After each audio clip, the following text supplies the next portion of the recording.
انہوں نے کہا ایک لاسٹ کارڈ ہے جو میرے پاس ہے، جو آپ کو کسی کو نہ بتاؤں گا نہ پتہ چلے گا، لیکن وہ میرے پاس ہے، لیکن ابھی استعمال نہیں ہوگا۔ لیکن اس وقت جیسے کہ جو سسٹم کہتا ہے ہم اپنی عدالتوں میں جائیں گے، ہم سپریم کورٹ میں جائیں گے، ہم اس ظلم کے خلاف کہ آپ نے سنائپر رائفل سے لوگوں کو، اپنے لوگوں کو، انعام لوگوں کو جن کے پاس کوئی ہتھیار نہیں تھا ان کو مارا ہے۔ سپریم کورٹ میں جائیں گے، ہم انٹرنیشنل اداروں کے پاس رپورٹ ہیومن رائٹس ابیوز کی، اس قسم کی چیز دنیا میں نہیں دیکھی گئی، یہ دنیا میں نہیں دیکھی گئی، آپ چھپا نہیں سکیں گے،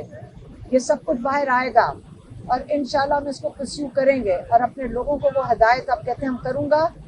کہ اس کو بالکل لوکل لیول پہ بھی، سپریم کورٹ میں بھی اور انٹرنیشنل بھی